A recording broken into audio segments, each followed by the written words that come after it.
Sundown Gardens Labor Day sale is here, and fall is a great time to plant, and the schedule for retail installation is filling quickly. This week at Sundown Gardens, it's 50% off all concrete and glazed pottery, statues, and fountains, and 20% off all trees and shrubs in stock. Get ready for a great fall season at Sundown Gardens Labor Day sale this week. Sundown Gardens at 186th Street and Spring Mill Road, sundown.gardens.com. That's sundown.gardens.com. Hey, Colts fans, the NFL regular season kicks off this week. The Jags are here facing our Colts. But if you're a DirecTV U-verse subscriber, you're out of luck. You've been denied Fox 59 since July 2nd. DirecTV needs reminding that your patience has a limit and that you have options.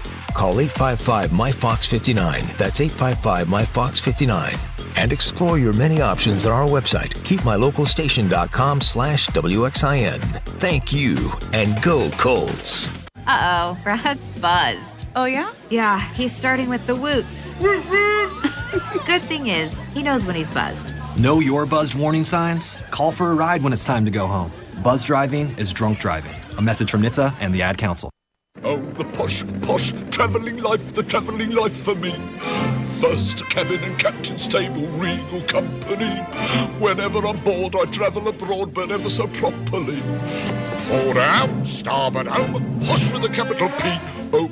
You're listening to Saturday Night on the Circle on 93 WIBC. The hands that hold the It's scepters. great to be back in Indianapolis. I am your beheaded broadcaster, Ethan Hatcher. That's producer Carl sitting opposite me, beep, beep, beep, beep, beep, pushing the buttons and doing the things to make the show function. And boy, I'm so grateful to be back in the city. It was harrowing, to say the least. I wasn't entirely sure I would make it for tonight's broadcast. I'll explain in just a minute. But first, we're going to preview what's coming up. Of course, Wish TV has announced the first televised mayoral debate in more than 20 years. What they're billing as the first mayoral debate of this election cycle should be interesting. The city is bragging about a disastrous plan that is going to slow traffic to a halt and enshrine gridlock as a permanent feature of travel in Indianapolis. Also, a major factory coming to Edinburgh, potentially. All this and more coming up on Saturday night on The Circle.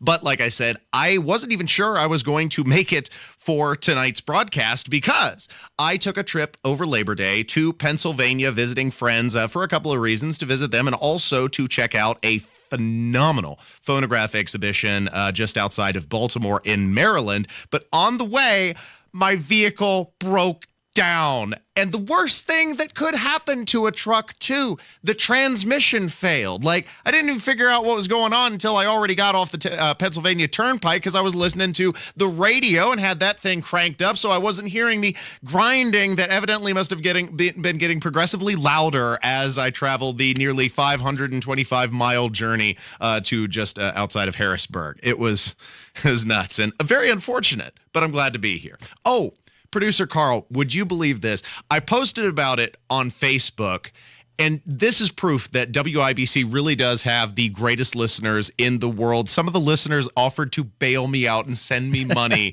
to get me out of Pennsylvania. I appreciate it endlessly, but fortunately, I didn't have to rely on the listeners because that's what grandparents are for. Grandparents in times of emergency sent me the funds, fortunately, to get the vehicle at least looked at and taken care of, but it's back in Pennsylvania. I got to go back. So what are you taking to go back to Pennsylvania? That's a matter of great debate, Carl. I could take the bus, could take the train, could take a plane, or I could rent another $300 automobile. By the way, Enterprise, what a bunch of unhelpful asshats they were. They're not a sponsor of ours, are they? I hope not, no. But it was a miserable experience, to say the least. I trot into one of these, little facilities to try and rent a vehicle, and they're basically, we don't rent cars here, sir. What? Right. Enterprise. Well, we don't do, in-state trips only. We don't do out-of-state, and I had to book it over the phone. And believe it or not, when you do book a rental car over the phone, at least you will be able to find that service through Enterprise. So made it home, vehicle's in Pennsylvania. I have to get a transmission replacement, a clutch replacement, get an oil change too. Just throw that in there. I was hoping that you were going to come back in that little Japanese truck that you were showing on social media. Oh, isn't that so cool? That was my buddy. He let me drive around his Japanese rig. It's actually imported from overseas. Those things are neat, but man, my knees were knocking against the dash. I could not drive one of those things I don't safely. know if it's even road safe on our interstates either. Yeah. Well, it not when I'm driving it. No, didn't look safe. But making it back home. And again, the phonograph exhibit that I saw in Baltimore, I posted some photos of it online. Phenomenal. I mean, I can't understate the uniqueness of the machines that were being displayed. A collector in the community, Charlie Hummel, passed away, sadly, before I had the opportunity to meet him. And he had just a fantastic collection of one-of-a-kind Edison machines, stuff that date all the way back to the very first reproduction of sound in like the 1870s. So these are low production models, very early in the career of sound reproduction. And very few surviving, and he had them. It was crazy to see them not only displayed but also demonstrated and sound recorded on a tinfoil. Like that's just, it's so cool. I like stuff like that. Obviously, I geeked out on it. Fortunately, I was able to limp the truck with transmission problems to Baltimore and back from Harrisburg. But then, had to leave it at the mechanic. Anyway, we got a lot of interesting stuff that I was missing out on while I was dealing with mechanical issues in Pennsylvania, potentially getting stranded. Like, I couldn't even find a repair shop until Tuesday because of the Labor Day holiday. Like, this thing craps the bed on Saturday night. It's the worst time for your car to break down. Yeah, it was a nightmare. And meanwhile, I'm missing out on all the Indiana politics, including apparently Wish TV announcing what they're billing as the first mayoral debate between Joe Hogsnott and Jefferson Shreve. Your Vote 2023. Wish TV is proud to announce we will host the first live televised debate in the 2023 Indianapolis mayoral race. Joe Hogsett and Jefferson Shreve have agreed to a 1-hour debate here at the Wish TV studios on October 23rd. Wait a minute. October 23rd? That's an interesting phrasing. Now, what, producer Carl, comes to mind or is implied by first mayoral debate? That there's going to be more than one? Right. There's going to be more than one. But if this is on October 23rd, are they going to have more than one a week? Are they going to do it next week on the 30th? The election's on the 7th. Here on Saturday night on the Circle? Sure. Well, this is the first televised debate in more than 20 years, which blew my mind. I guess I didn't realize that. Has city politics in Indianapolis been so predictable and unremarkable for so long that they didn't need a televised broadcast of the debate? This is... Well, okay. The question, I was listening to Abdul's show, is the question whether or not either one's going to show up for the debate. So we'll see. Well, I mean, they committed themselves. What the question that comes to my mind is, of course, the hosts, Phil Sanchez and Katira Winfrey, they're going to be moderating. And I wonder if Phil Sanchez is going to ask the question we all want to know is where was Hogsett during the riots? The answer is going to to be no. He's not going to ask that question. But that's why you need to be question. there. I wish. WIBC and Channel 8 are news partners. Why would that question not be asked in a mayoral? Because they lose access. That's the problem. That's why journalism is not journalism anymore. They lose access. Now, another disaster that's set to befall us, I'm not sure if you've seen this, Carl. Mayor Hogsnott was bragging with Andre Carlson and Andre Carson and the rest of the Good Time Fund Brigade at the city council about this mutilation of our roadways. They're turning 8 one-way roads into 2-way thoroughfares in the city. And this is going to grind traffic to a halt. It's a problem. And they're billing it as a way to slow down traffic and also as a boon to local businesses, which I think is kind of a tenuous connection to make, but it's going to make crossing these neighborhoods infinitely more dangerous. And another justification I've seen is like, oh, well, that's going to really cut down on the amount of people driving the wrong way on a one-way road. Newsflash, morons, they drive the wrong way on a two-way road too. It's not going to improve things. What it's going to do is it's going to create gridlock in the city, and it's going to basically, as a means of social engineering, force you to rely on their failed projects like the Red Line, because if it's too frustrating to get across town in a car, maybe you'll hop on an electric bus instead. Incidentally, that also poorly thought out, since it's fracturing the concrete because they didn't account for the weight of the buses. Everything in this administration poorly thought out, and it's crazy that the Hogsnot administration has essentially been a one-man wrecking crew across the city that I loved. It's barely recognizable from what it looked like in 2015, and it's just a darn shame that Jefferson Shreve is the candidate that we're left with when he, instead of attacking Hogsnot on his weak points, decides to go after law-abiding citizens as part of his foundational policy positions. Like, so that's the question about the debate. They agreed on so many things. Yeah, that's going to be another problem. Well, I guess we'll have to tune in, and you can catch the highlights here, analyzed in detail on Saturday night on The Circle. Stay tuned. We've got a lot more to come, including perhaps a happy announcement for jobs coming to outside of Indianapolis. In Edinburgh, a major facility may be moving in. I'll tell you more coming up next. Hammer and Nigel. So is this the greatest mugshot of all time? For me, Nick Nolte, Frank Sinatra, Hugh Grant, Tiger Woods. It's still Trump because it's a president, and a former American president has never had his mugshot taken. I think a lot of people would say, look at what's going on the other side too. Just make it fair. That's all people are asking. You're right. Hammer and Nigel, weekdays 3 till 7 on 93 WIBC and WIBC.com. Hi, my name is Kathy Gunn, and I'm a member of Tabernacle Presbyterian Church. While my husband and I were looking for a church several years ago, we knew that we wanted a place where we felt at home. We're grateful to have found that place in Tab. We were welcomed by many friendly people when we arrived in the beautiful sanctuary. 11 years later, we're still inspired by the worship, the music, the teaching, and the way people are welcomed just as we were. We're glad to be part of the Tab family. I'm Kathy Gunn, and I invite you to come see for yourself. Tabernacle Presbyterian Church, 34th Street and Central Avenue in Indianapolis, invites you to worship Sunday morning at 8 or 10 a.m. If you can't make it in person, tune in to Sunday with Tab, Sunday mornings at 6:30 on WIBC, or find us online at tabpres.org. We put our lives on the line for our country. We braved the unknown. We did what we were told. And we lit up. Our cigarette packs were as valuable as the packs on our back. Maybe more. At one point, cigarettes were part of our daily ration. Smoke 'em if you got 'em. And boy, we were smoking 'em. Bumming a smoke was the norm. It was an escape from the reality of dirt, sweat, and forgetting how many days you were so far from home. Never had to worry so long as you had a light, and the smoking lamp was lit. If that was you then, get your lungs screened now. Surviving lung cancer starts with a scan. Learn more at screenyourlungs.org. And thank you for your service. This PSA was made possible by industry funding and guidance from lung cancer patient groups. The future depends on teachers.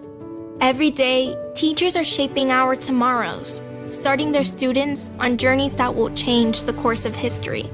Right now, in a classroom somewhere in the United States, there's a teacher inspiring a future scientist who will make preventing pandemics their life's work, sharpening the mind of an aspiring environmentalist who will help combat climate change, and generating possibilities for a student who will be the first in their family to graduate college. It all starts with teachers who meet challenges with creativity, who reinvent education for the future, who work towards a school system that lifts up every child, regardless of race, income, or zip code, and to enable the full potential of our students, our communities, and our country. Explore a career that leaves a legacy you can be proud of. Shape the future. Teach. Learn more and receive free support at teach.org. If a natural disaster comes knocking, how prepared is your family? You can't just close the door on earthquakes, floods, or hurricanes and hope they go away. That's why it's important to make a plan now. Ready.gov/plan has the tools and tips you need to prepare your family for an emergency. So if disaster shows up at your doorstep, you'll be ready. Visit ready.gov/plan and make a plan today. Brought to you by FEMA and the Ad Council. We're all different. 1 in 5 of us live with a mental illness. Don't filter who you are. Talk to someone you trust. Learn more at bringchangetomind.org. Find the path to recovery that works for you. Learn more at cdc.gov/stopoverdose. I'm afraid explosive is the only answer. It's the opinion of the entire staff that Dexter is criminally insane.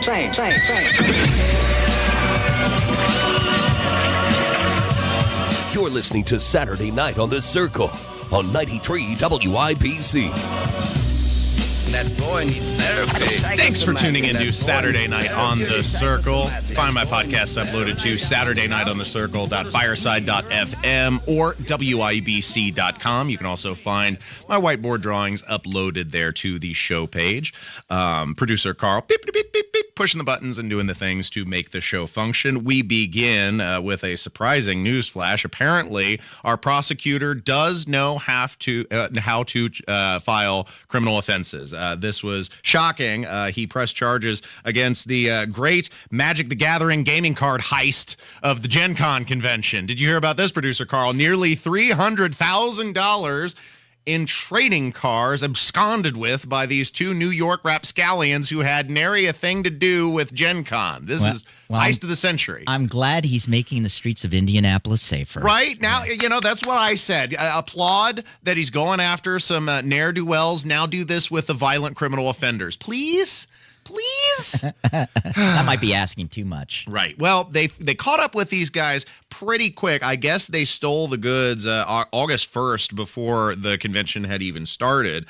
Took a pallet jack and just hauled them away, I guess, and later drove them off in their own vehicle to New York. Must have planned it ahead of time because they weren't even convention goers or vendors at the venue. But they clearly had a hankering for Magic the Gathering trading cards and were quickly caught up with involving New York State Police, who joined in on the investigation and later caught up with 115 stolen boxes of gaming cards and books from Gen Con. Now, how big were those boxes? Did they already sell most of the goods? Did this go off over eBay and they made the profit and this was what was left? Or are these relatively large boxes? $260,000 of trading cards. You'd think that there's a volume of this, or are they that valuable? I need to go to Gen Con and find out the answers to these questions.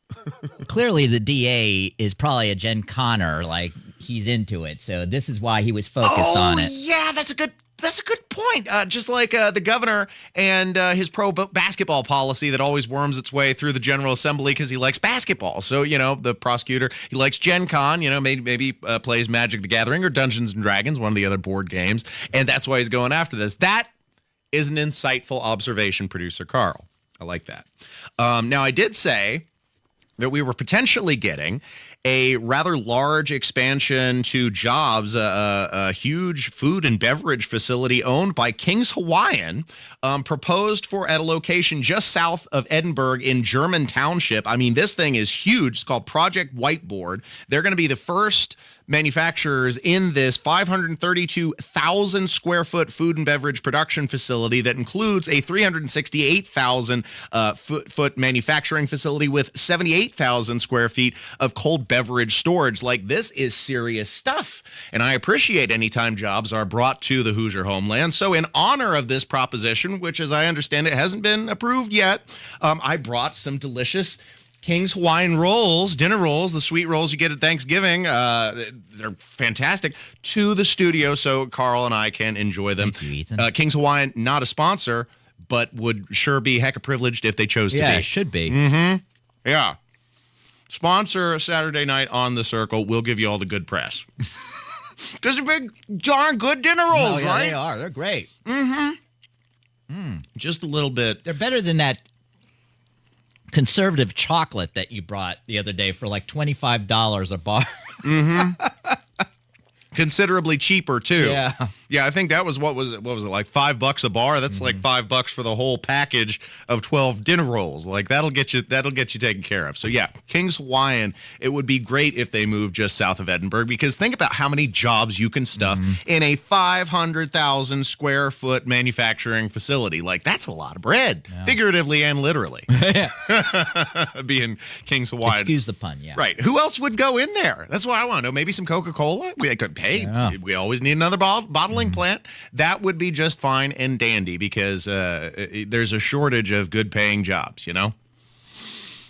As a byproduct of the Biden economy, which now they're running on Bidenomics suddenly. Yeah, we get to thank Joe. Something Joe that's Hogsett and Joe they can Biden. lean into. Now they can leave the California BS behind, but they can bring the jobs here.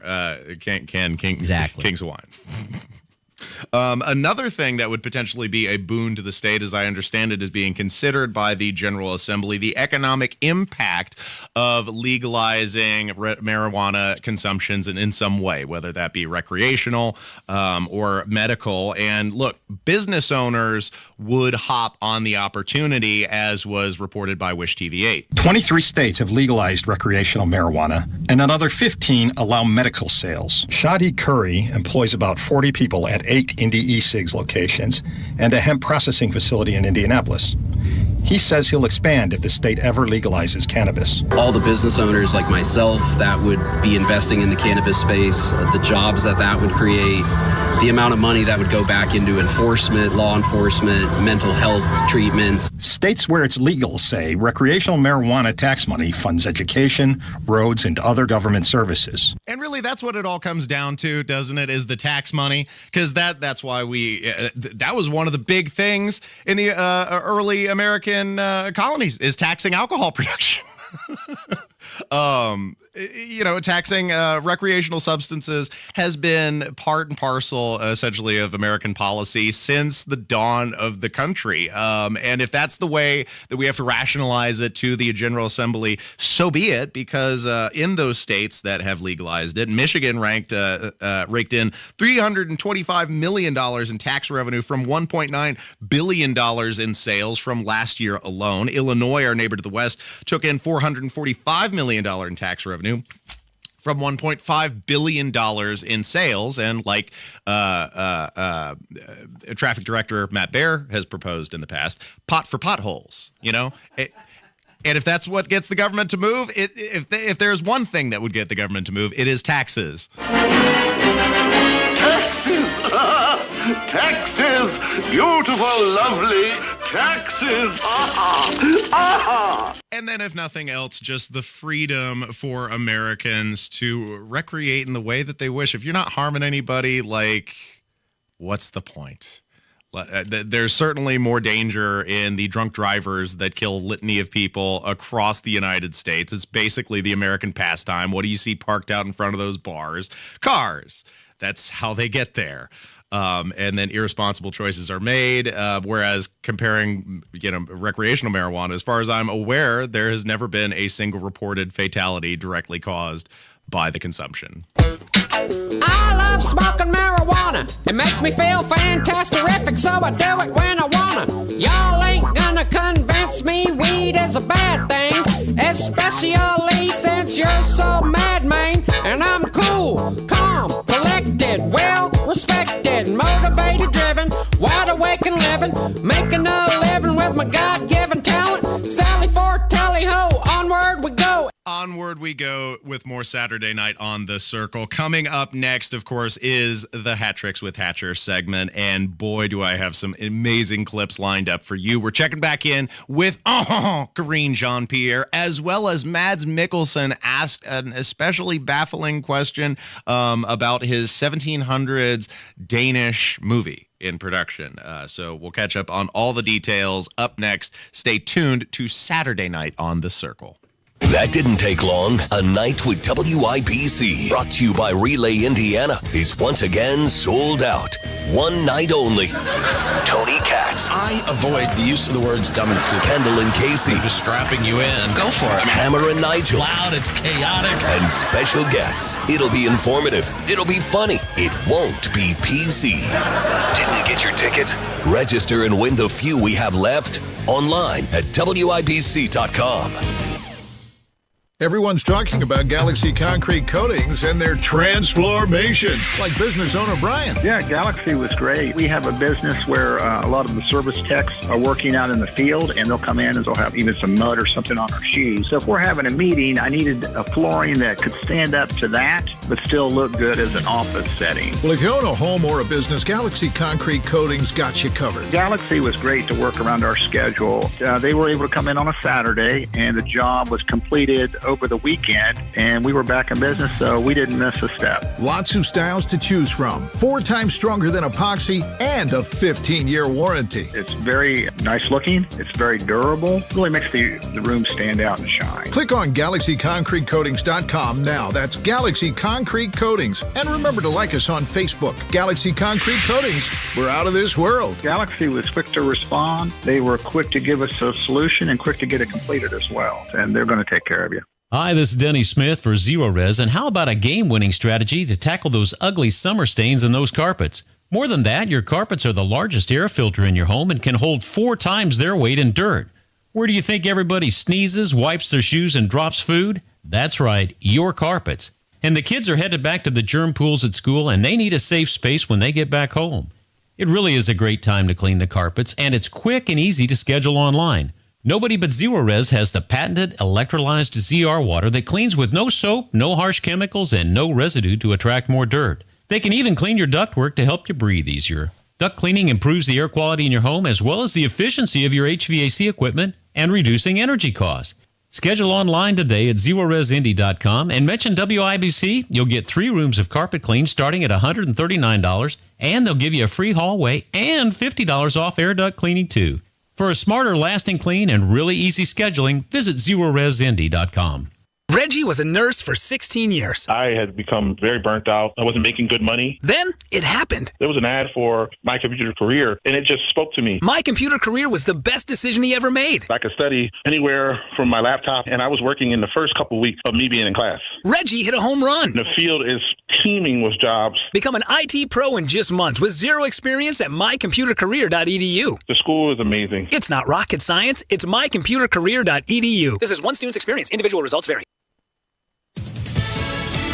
Fox News, I'm Roger Stern. More than 2,000 people are dead in Morocco, even more are injured. This after a strong earthquake struck in the early morning. The magnitude 6.8 quake that slammed Morocco had people scrambling out of their homes and into the streets, struggling to escape crumbling buildings. Fox's Jill Nato. President Biden in India for the G20 summit, where the world leaders announced plans for a rail and shipping corridor linking India with the Middle East and Europe. One Earth, one family, one future. That's the focus of this G20 summit. President Biden clutched hands with the leaders of India and Saudi Arabia as a sign of unity. China's President Xi Jinping, a no-show at the gathering. America is listening to Fox News.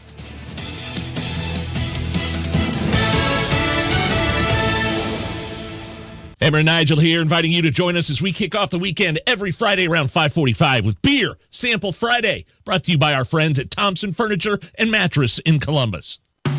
Meals from those years are hard to forget. It was all white bread and whole milk, hamburger casseroles and quiche Lorraines, all with a side of cigarettes. We ate salads as desserts.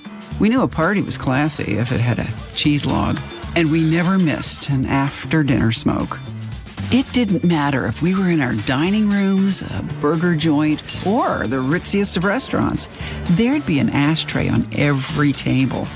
And that very particular flavor in every meal. We smoked for breakfast, lunch, and dinner. It's amazing that our food could taste like anything else.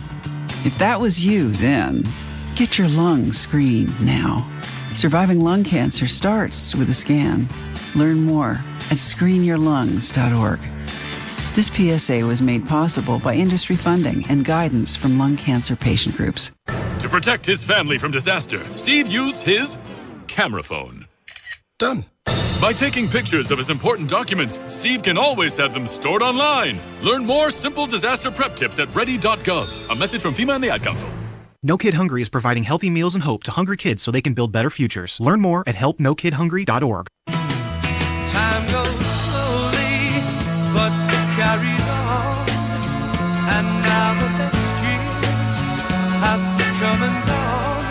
You took me by surprise. This is Saturday Night on The Circle on 93 WIBC.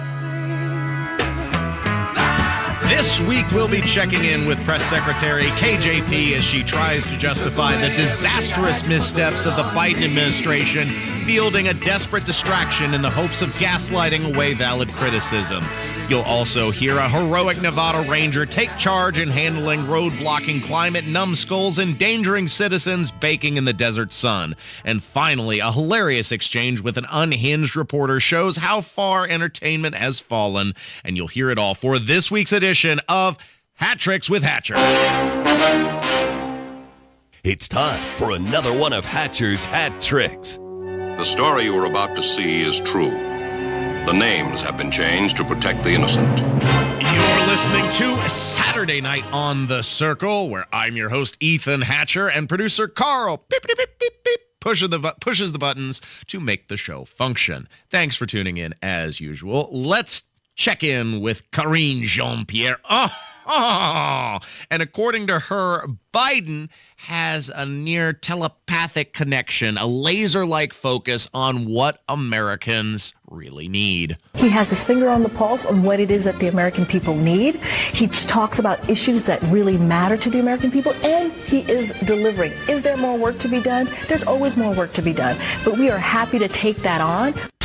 Have you lost your reptilian-ass mind? Delivering? I think you mean roundly failing in nearly any area he addresses, be it the border, be it the economy, be it the withdrawal from Afghanistan, be it a basic press conference. The man can't argue his way out of a wet paper sack, let alone represent the country. Talk about his finger on the pulse. I think the White House doctor needs to have his finger on the Biden pulse to see if it's beating. Like, he's tripping up the stairs. It's basically like a Weekend at Bernie's scenario. Yeah, producer Carl's laughing in the background because he knows it's true. Because it's basically a corpse walking. Like, let the man retire. It's cruel and unusual with it. It's elder abuse, I think people have called it. I agree. But Karine Jean-Pierre not done.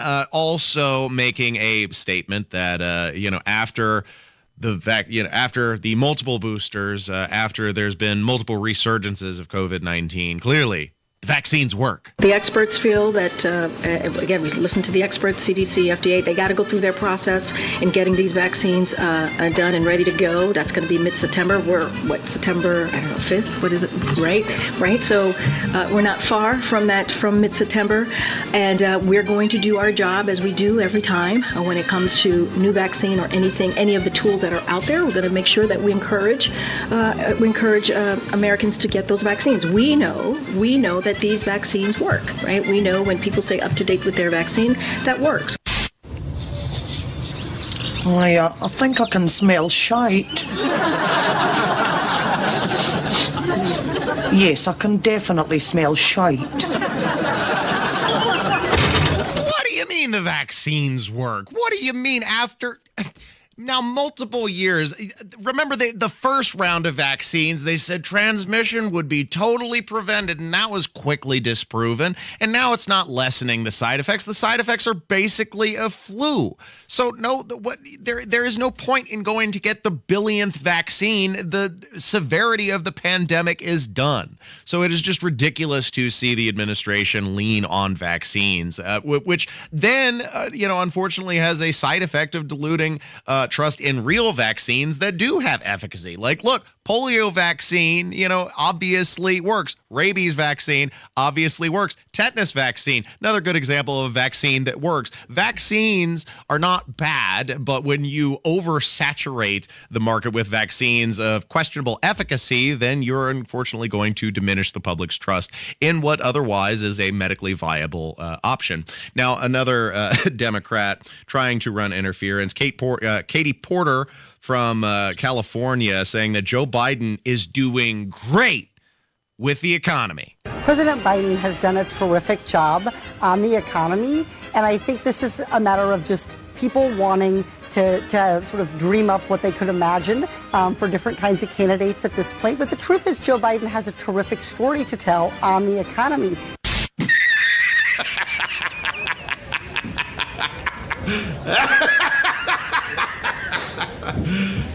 You serious? A terrific story. I mean, gripping, but in a horrifying kind of way, like train derailments, supply chain issues, outrageous inflation, mortgage prices increasing as the interest rate rises. What are you talking about? He's got a lot to brag in the economy. That's Trump's fault. It's from the previous administration. Yep, I forgot. Blame it all on Trump.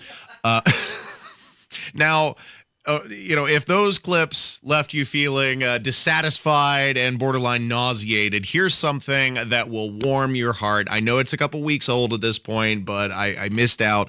I wanted to play the Nevada Ranger taking charge with those climate numbskulls blocking a desert highway as they baked in the sun, and he just rams them through and gets them off the road. Oh, I love this.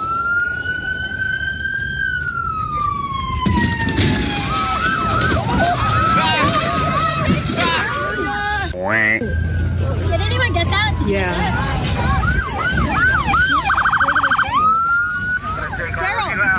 You better move. You're gonna go back. They're chained. Get out now! Get out! On the ground! All of you on the ground now! Get on the ground! Get on the ground! Don't move!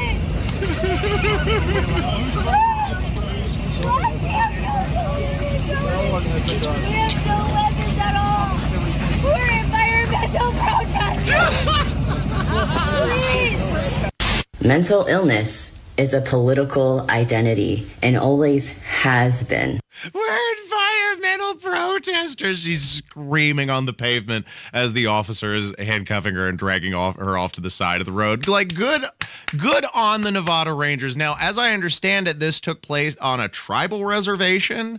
So, but on the side of the vehicle, it said Nevada Ranger. So I guess maybe state authority has jurisdiction in the tribal reservation. I'm not sure. Either way, that's how you do it. That's how you get it done.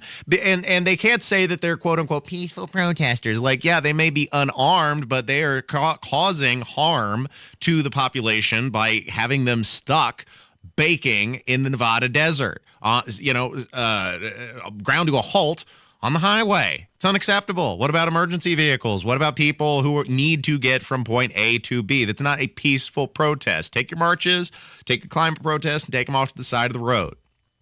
It's that simple. Thanks for listening to 93 WIBC Saturday Night on the Circle. We got more clips to come, this time focusing our attention to the world of entertainment, where there was a reporter during an Atlanta premiere event for Creed 3. Michael B. Jordan, the director, was speaking with somebody, an interviewer that he knew in high school, and evidently made fun of him. So, Shell, we got Michael B. Jordan, the director and the star of Creed 3. And, we know each other. We go way back all the way to Chad Science in Newark, okay? The corny kid, right? No, I did not say that. Misquoted for sure. No, you did not hear me say I said we used to make fun of the name. But, yeah, he is obviously killing things out here. Sad. Very sad. Life comes at you fast when you are interviewing the nerdy kid who is vastly more successful than you are, made millions more in a short time span, more than you're likely to make in your entire career. Like, what must that feel like? And be called out for mocking the kid? Revenge must be so sweet. And what an awkward interview, but that's cool. Fun that it was making the rounds on social media. Also making the rounds was this very awkward question asked to Mads Mikkelsen and director Nicolaj Arsai, who are making a 1700s Denmark, historical epic. And apparently it doesn't feature enough diversity. So, Shell, we got... So you're a little bit into it. This is a cast and a Danish production, which is entirely Nordic. therefore has some lack of diversity, you would say, as also new rules are implied in Hollywood. What are you on to? Sorry, but from the get-go. From the get-go, there is some rules of diversity across the Atlantic for competing in the Best Picture, the equivalent to this competition. As I see it, you don't live up to these standards with this broadcast. Stop it, please, I beg you! It's a sin! It's a sin! It's a sin! I know you can't see the video, but imagine for the theater of the mind, Mads Mikkelsen, he's rolling his eyes when he's like, oh, right out of the gate with this bullcrap. Like, seriously, it's infectious. It started with like remember the recasting of Anne Boleyn, you know, the famously white Scottish queen who was killed. They racially recast her, racially recast Cleopatra.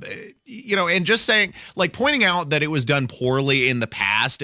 Primary example being John Wayne playing Genghis Khan. Like, yeah, bad call, and is mocked roundly today, not revered as a classic because that's a little bit silly. And so to do this and expect it out of a 1700s historical piece is absurd. But they even managed to accommodate some level of diversity while being respectful of history. This, according to the director. Well, first of all, the film takes place in Denmark in the 1750s. Yeah.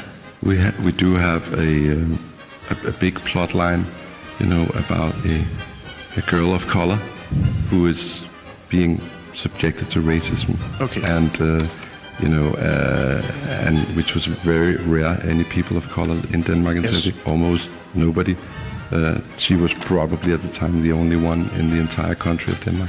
There you go. They found the only one probably in the entire country of Denmark in the 1700s, but by Jove, they worked that diversity into the picture.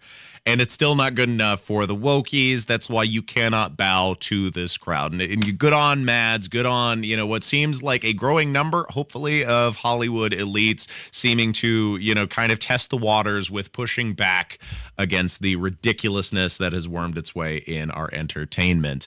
Stay tuned for more on Saturday night on The Circle. We got a lot coming up. Look, if you hate cops just because they're cops, the next time you get in trouble, call a crackhead. Stay tuned to 93 WIBC. Tony Katz. I alphabetized my soundboard. Well, I'm sorry, I didn't hear that. F? Fat, drunk, and stupid is no way to go through life, sir. I have to go to S for Sopranos. Makes sense. Yeah, I think you got it. It's so clean now.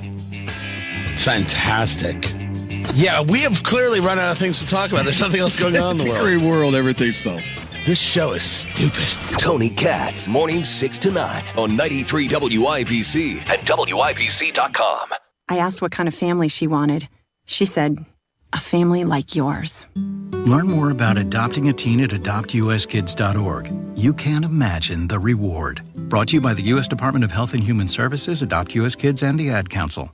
Yeah, the only real estate agent I'd trust to sell my house is Mark Dietel. Listen to what Ben in Indianapolis had to say. I wanted to upgrade into a bigger place, so selling my old place at top dollar was a priority. I hired Mark Dietel, and the team was amazing. I got a great cash offer before going on the market. That included closing costs with no appraisal. I was blown away by the Mark Dietel team. You got a lot of options in the real estate game, but Mark Dietel is the only real estate expert we trust and recommend with the sale of our homes here at the Hammer and Nigel Show.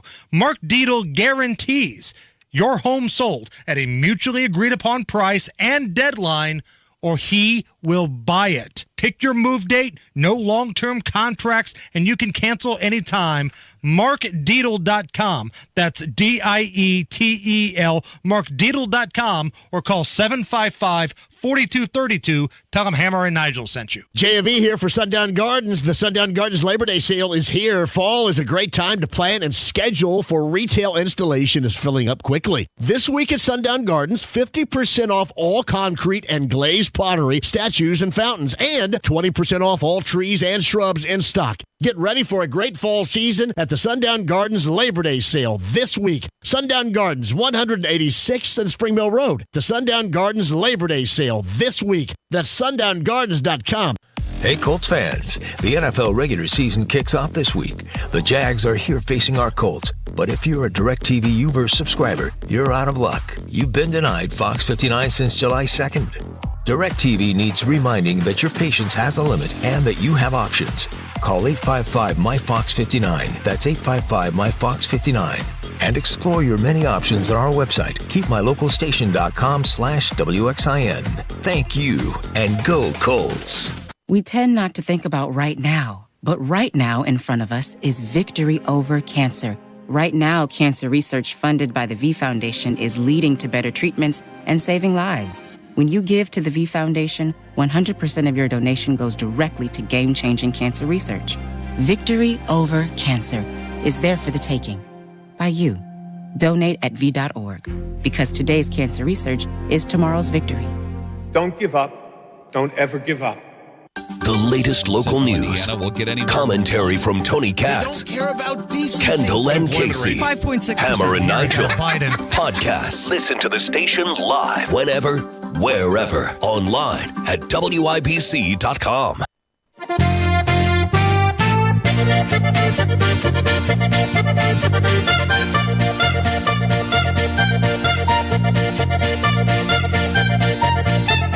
You're listening to Saturday Night on the Circle on 93 WIBC. Welcome back to the show, ladies and gentlemen. I'm your behatted broadcaster, Ethan Hatcher. Thanks for tuning into the program. And I can't imagine a more unfortunate nomenclature, given the cultural phenomenon sweeping the nation, than Barbie Oppenheimer, but that is just the conundrum faced with one woman who's actually married to the third cousin of J. Robert Oppenheimer himself, and her given name being Barbara, thus became the married name of Barbara Oppenheimer, Barbie Oppenheimer being her legal name. Isn't that like... That's quite a coincidence. And it's causing her problems whenever she goes to check in at hotel reservations, because people think they're, playing a joke. Like, you're kidding, right? And like, nope, slide the driver's license over. That's Barbie Oppenheimer to you. I wonder if she covered her husband's covered her husband's eyes for the sex scene in Oppenheimer.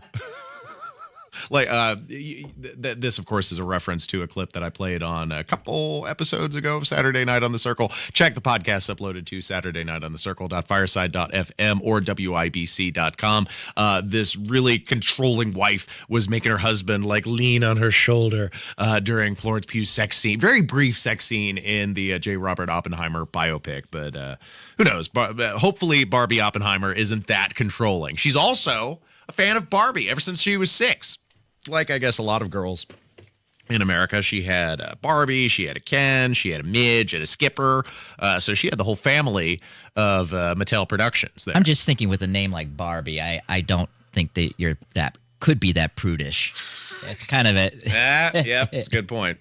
But yeah, I mean, again, considering like the way that they chose to market those two films, the Barbenheimer phenomenon, and many people did go to see the double feature. It's just like, what a crazy coincidence to actually be married to the third cousin of Oppenheimer, and then first name Barbara or Barbie as a nickname. That's you're your own Barbenheimer. It's like a I'm own grandpa scenario. I guess maybe somebody creative could write a song about that.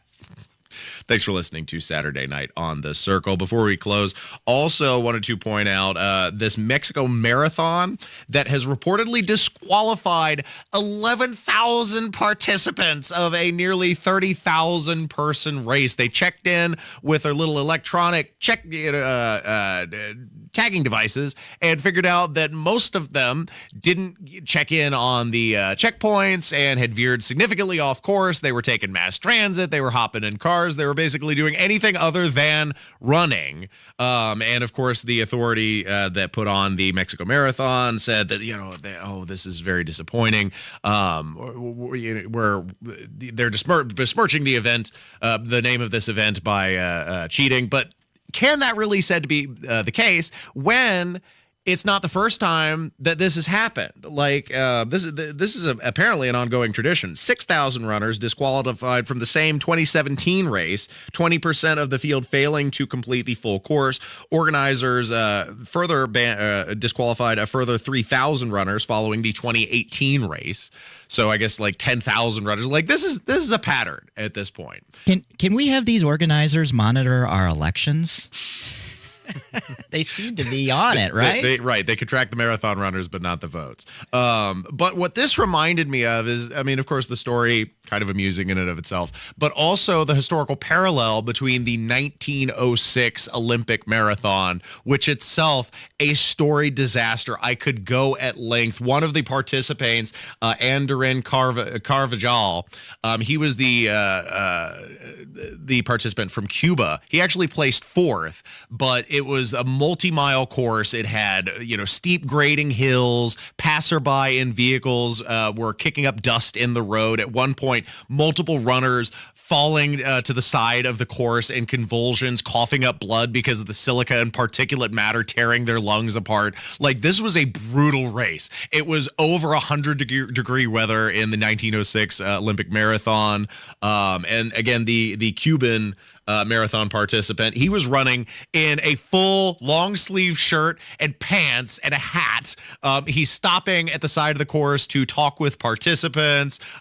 He got hungry. He stole a couple peaches from some people who were passing by in a car. He's like, "Hey, I'm hungry. Can I have your peaches?" And they're like, "No." And he grabbed two and ran off. He later went and stopped at an apple orchard and ate some apples while on the Olympic 1906 marathon that ended up being rotten at the core and gave him food poisoning. And so he's throwing up, took a nap, and still finished fourth. So there's parallels between the Mexican marathon and the 1906 Olympic race, and that just amuses me. Stay tuned to Saturday night on The Circle. We've got more on the way.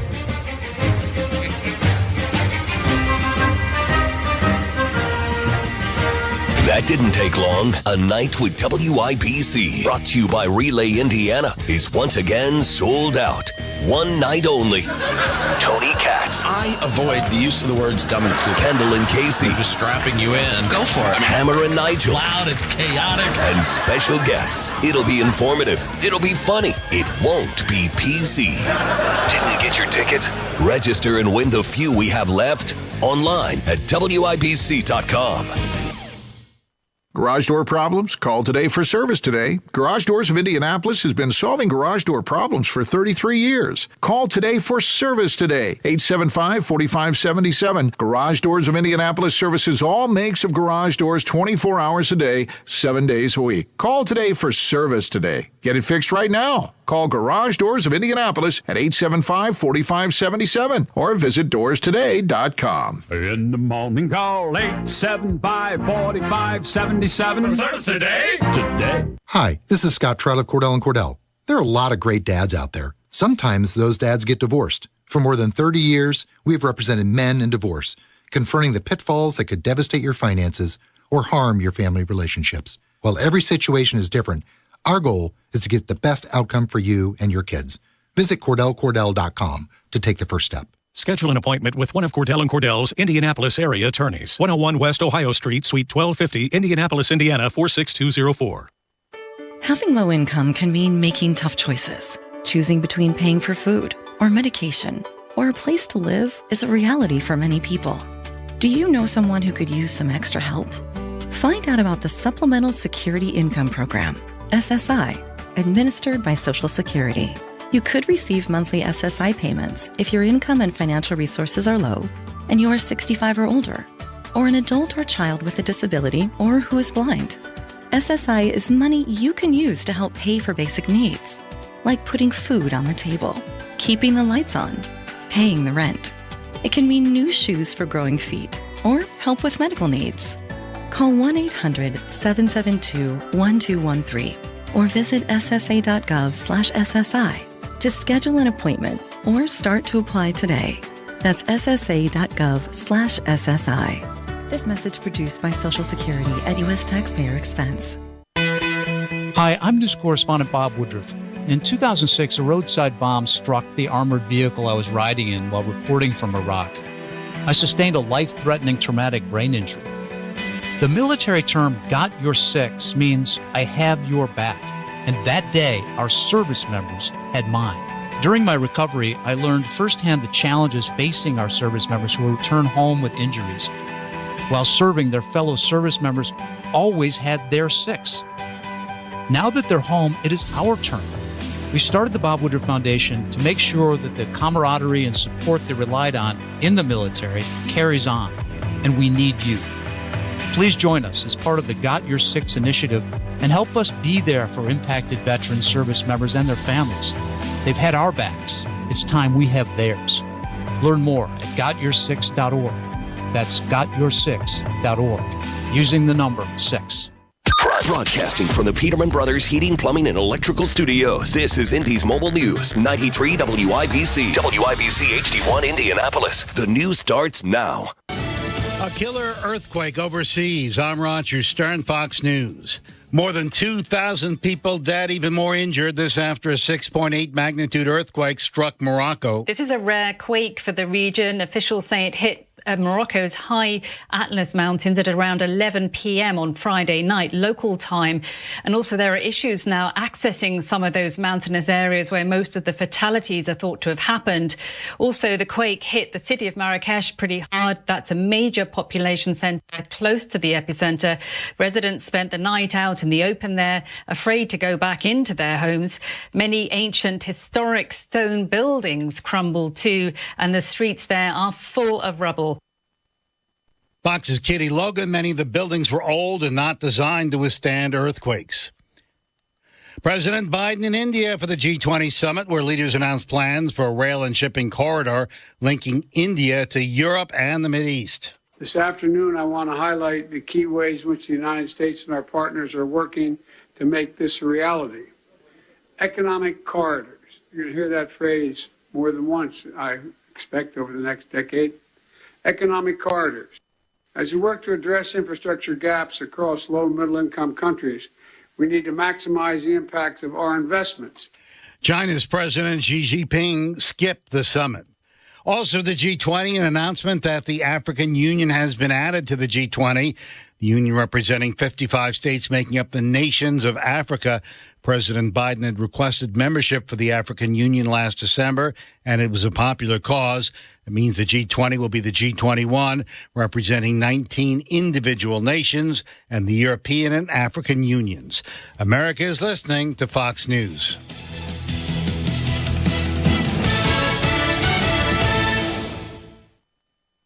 New from the Fox News Podcast Network. I'm Emily Campagno, and this is the Fox True Crime Podcast. And I had nothing to do with her disappearance. I sit down with the people who lived the nightmares. I was in shock. I was just devastated. The investigators who tirelessly worked on the case. And I really hope that they can catch this guy. Bringing you closer to the story than you ever thought possible. Listen and follow now at foxnewspodcasts.com or wherever you get your podcasts. These are the stories that keep you up at night. From the Fox News Podcasts Network. Listen to the all-new Bret Baier podcast featuring Common Ground, talking to lawmakers weekly from opposite sides of the political spectrum about the issues of the day and how Americans can find common ground in a politicized world. That's just not happening on Capitol Hill. It takes leadership, right? Yeah, it absolutely does. Along with all your Bret Baier favorites like the campaign, the candidates, the all-star panel, and much more. Available now at foxnewspodcasts.com or wherever you get your podcasts. 93 WIBC Mobile News. On the level, on the go. Preparing for Monday's rush hour. I'm Sasha Nixon. Here's what's trending this hour. Road repairs may wreak havoc with rush hour. WIBC's Matt Baer has more. A massive repaving project could wreck rush hour for the next few weeks. In Lawrence, northbound 465 is reduced to one lane from I-72 Fall Creek. It'll be like that until Monday, where the same stretch of interstate will be reduced to 2 lanes until September 25th, weekdays and weekends. The delays will be awful, and if you can, stay clear of the area. Also, the ramp from Pendleton Pike to northbound 465 is closed as well and will reopen on the 25th. Learn more from the WIBC Traffic Center at WIBC Traffic. But engineering students could soon get some help paying for college. The Indiana Department of Transportation says a new scholarship is available for civil engineering students, which would give the student $3,000 per semester for up to 5 years. Applications are due by December 31st. And in the near future, you will be able to step back in time. Well, not exactly, but you can join other enthusiasts next weekend at the Colonial Market Days in Lebanon. This event allows you to enter an immersive 18th century atmosphere where you can purchase local goods, enjoy food and drinks, see performances and reenactments, and more. If you would like to attend, head to Abner Longley Park starting at 9 a.m. on September 16th and 17th. Get tickets at colonialmarketdays.com. On the level, on the go, and on WIBC.com. Now here's the forecast from the American Standard Cooling Weather Center. We'll start to see those clouds breaking up for this evening. Partly cloudy, a low down to 58. Sunday, mostly sunny skies, a high of around 79, and warmer for your Monday. Should be a beautiful start to the work week. I'm Wish TV Storm Track 8 meteorologist Marcus Bailey for 93 WIBC.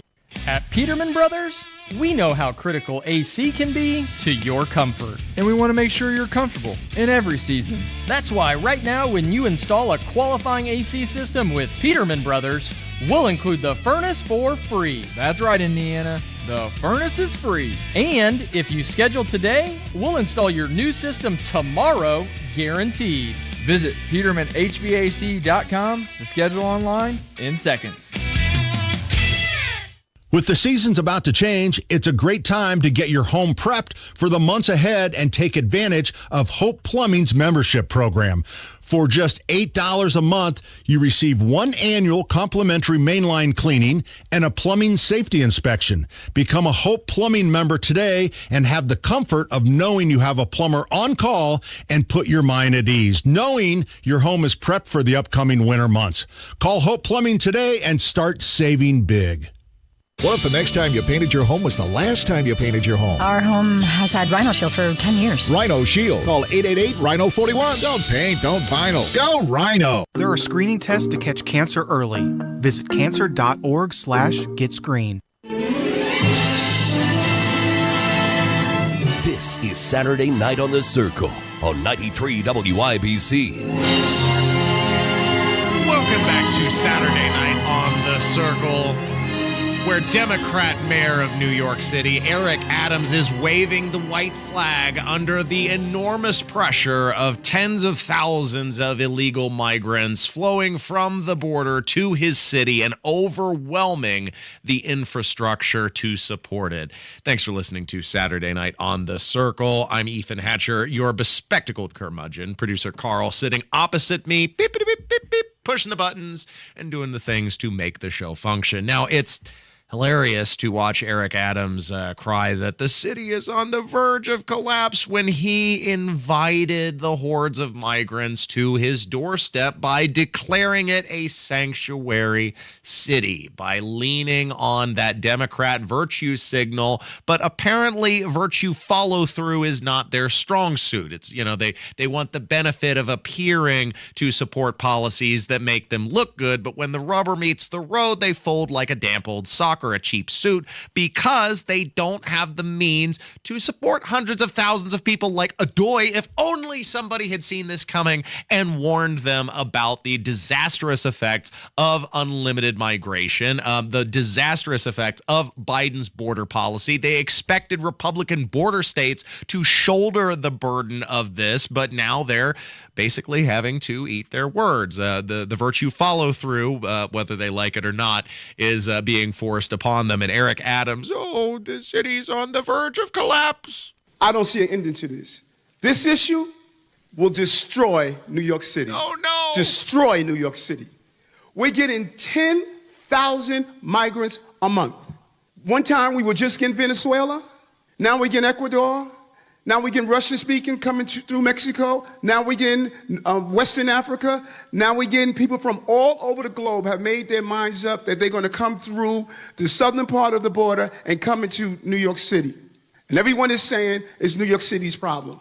Every community in this city is going to be impacted. We got a $12 billion deficit that we're going to have to cut. Every service in this city is going to be impacted. Perhaps you think you're being treated unfairly? No. Good.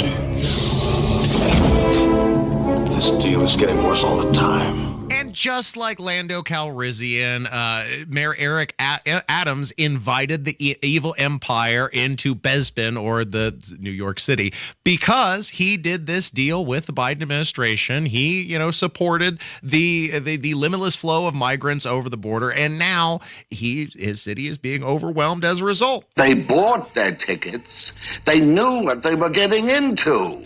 I say, let them crash. But they don't want to live with the effects of the policy they invited. Democrat Mayor Kathy Hochul asking for a federal bailout, as is Eric Adams, because they need tens of millions of dollars to sustain this. But, the Republican border states have been putting up with this for decades. I have sent a letter to President Biden formally requesting immediate executive action in 4 key areas.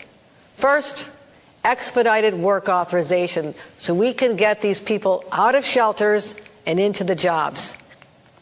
Financial support for federal housing vouchers, schools, healthcare, legal services, case management, and shelter for us to provide to these asylum seekers. The use of more federal facilities to construct new temporary shelters. And reimbursement for the cost of our National Guard, which have been on the ground at these shelters throughout the state. We want more money. Yeah, more money. More money from where? Just more money, Note, of the 4 areas Democrat Governor Kathy Hochul wanted the Biden administration to address, none of them involved securing the border. They wanted bailouts. They wanted expanding federal facilities to handle the influx. They wanted them to be granted work visas right away. But what they didn't mention not even a hint of, is securing the border to stop the tide. That's what's so damning and what is really an indictment of their mentality. They want the influx because they desire remolding of the country. And of course, they're operating part and parcel with the moneyed business interests. We've been through this rodeo a number of times where you get illegal workers into the country to artificially deflate labor value. That's it's part of the game. And it's really disgusting what's going on in front of our eyes that is being egged on in so many ways by the negligence of the Biden administration. Thanks for listening to Saturday Night on the Circle. Of course, Biden, not the only person that is failing. Also, unfortunately, thousands of Hoosier kids missing out on free breakfast and lunch, even though many families continue to struggle with hunger and food insecurity. So we have more Hoosier children that need the free food, but even though it's available, they're not taking advantage of it. And of course, I'm not blaming the kids. It's not their fault. It's the rotten parents who aren't taking, and this is the problem. Even when you have free meals, free school lunches and breakfast in the summer, they're not taking advantage of the program. And how do you legislate good parenting? You really can't. The social societal mechanism by which that used to transpire was some element and aspect of shame. We don't do that anymore. We enable bad parenting, and then to such a degree that even when you have these free programs, they are not taken advantage of. And the people who suffer the most is unfortunately the kids. I'm not sure how you are able to recover from a bad setup like that. And of course, many do. There are examples of people who make a better life, even though they had bad examples from their parents growing up. But it's just sad to see when many of these kids are left behind. And then now these parents, instead of taking responsibility, then in turn blame others in their life for the failure. Another example from Indiana schools, this from Washington Township, where parents are blaming the school for a racial achievement gap. Now, mind you, these schools are, glutted, inundated with Democrat operatives and teachers union fans. And so for these people to then say that the schools are racist, well, then what does that say about the Democrats who are staffing the schools? But yes, there's apparently a large Educational gap severe, according to the Indiana Department of Education. 18.6% of Hispanic students in Washington Township, 20.7% of black students are proficient in the English language compared to 68% of their white counterparts. 17% of Hispanic students and 13% of black students are proficient in math compared again to 60% of their white counterparts. So yes, quite a gap, but instead of parents stepping up and stepping forward to make sure that their children have an educational achievement, they're instead blaming the school. To help close the gap, members of the group Concerned Residents of Washington Township are asking school board members to step up and hold educators accountable. The belief of the group is that all kids deserve access to an excellent education. Race and income should not be barriers to achievement, whether it's achieving success in school or achieving long-term success. And they're concerned. And they want to see the school system truly committed to diversity, equity, and inclusion. Like, we've got a cart before the horse scenario when you're blaming the educators for the educational attainment of the student. Like, clearly, there are some students who are benefiting from the educational structure of Washington Township. Unless it can be proven otherwise, I think that's a very serious accusation to say that there is some degree of racism being levied by the educators. Instead, the much more likely answer is a lack of participation at the home. And we need to really drill down on the cultural causes for that disparity instead of blaming the school for an disparity in educational attainment. Thanks for listening to Saturday Night on the Circle. We've got a lot more to come. Later in the show, guest Rob Kendall is joining the program, and we're going to talk more about my crash in Pennsylvania, getting temporarily stranded while my motor fell out, and talk with his experiences on the vast open American roadways. Many of you know he used to have to travel back and forth to North Carolina, a 12-hour journey to his radio station, so we might get some good talk out of that. Stay tuned for the conversation coming up on Saturday Night on the Circle. Kendall and Casey. 61% of Americans are more afraid of running out of money in their old age. It's not that surprising. I saw a meme and I just thought it was everything. It was like, okay, so Europeans, I'm going to take the summer off because I want a suntan. Americans, I'm going to take 3 days off to have open heart surgery. Kendall and Casey, weekdays 9 till noon on 93 WIBC and WIBC.com. Hey, this is Spencer Thompson at Thompson Furniture and Mattress in Columbus. Monday, September 18th is the final day for our Smith Brothers Blowout Sale. Made in Indiana, lifetime warranty, custom order, and free delivery. Save 50% off plus an extra 20% off when you pay cash. The best furniture at the lowest price ever from Smith Brothers of Bern, only at Thompson Furniture and Mattress in Columbus. Sale ends Monday, September 18th. Hi, this is Pastor Micah Beckwith. And I'm Pastor Mike Melito from Life Church. For the last few days, you may have heard about our Hope Starts Here breakfast, which addresses the issue of sex trafficking within our world. We ask you to join with us in prayer that the Lord would work powerfully to set those caught in the scourge of the sex trade free. We'd also like to offer you an invitation to join us at the breakfast on September 14th at 7 a.m. at the Lucas Estate in Carmel. The breakfast is an amazing opportunity to take action and have a direct impact rescuing those who are currently enslaved around the world. Go to lifechurchin.com to register today. I'm attorney Darrell Isaacs, the Hammer. If a car accident has left you with a concussion or memory loss, you could be suffering from a traumatic brain injury. Just click to get help quick, so we can help you get the medical attention you deserve. Go to WeWin.com. That's WeWin.com. Parenting is hard. Technology can make it harder. The Family Media Plan developed by the American Academy of Pediatrics helps make it easier. Go to healthychildren.org/media plan to create the media plan that's right for your family. Whether you make a full plan or just choose a few parts that matter the most to your family, healthychildren.org/media plan is an easy-to-use tool that will help your family set media priorities and create healthy digital habits in line with your family's values. You'll also get practical tips to help make the plan work. And you can come back to revise your plan as often as you need to, like at the beginning of each school year or during summer and holiday breaks. Raising kids in the age of screens is easier when you have a plan. Go to healthychildren.org/media plan and make your plan today. Hey, Colts fans, the NFL regular season kicks off this week. The Jags are here facing our Colts. But if you're a DirecTV U-verse subscriber, you're out of luck. You've been denied Fox 59 since July 2nd.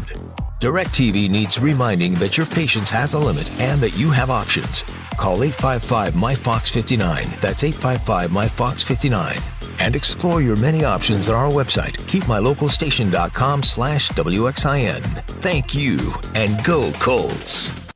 If you can plan barbecues and weddings, you can plan to protect yourself from a natural disaster. Sign up for local alerts, prepare an emergency kit, and make a family communications plan. Get started at ready.gov/plan. Brought to you by FEMA and the Ad Council. Hi, we're the Goo Goo Dolls. We're fortunate that our daughters have what they need to grow and learn. But that isn't the case for nearly 13 million kids in the U.S. that struggle with hunger. Childhood hunger is a heartbreaking reality that Feeding America is working to change. Each year, the Feeding America network of food banks rescues billions of pounds of good food that would have gone to waste and provides it to families and children in need. You can help kids in need in your community by visiting feedingamerica.org. Brought to you by Feeding America and the Ad Council.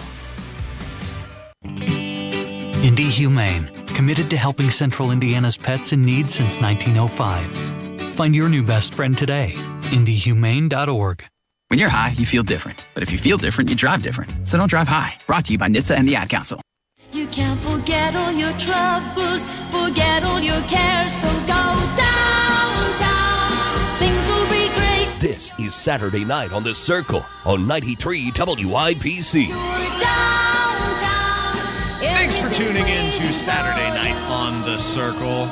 One of the more annoying facets of the modern world is those stupid little tablets that have shown up at basically every retail institution. They flip around, you got to tip. Now you're tipping in places you've never tipped before, and it's really hitting you in the pocketbook at a time when inflation is already taking its toll and Bidenomics is leaving you more stretched than ever before. So I thought it would be a worthy endeavor.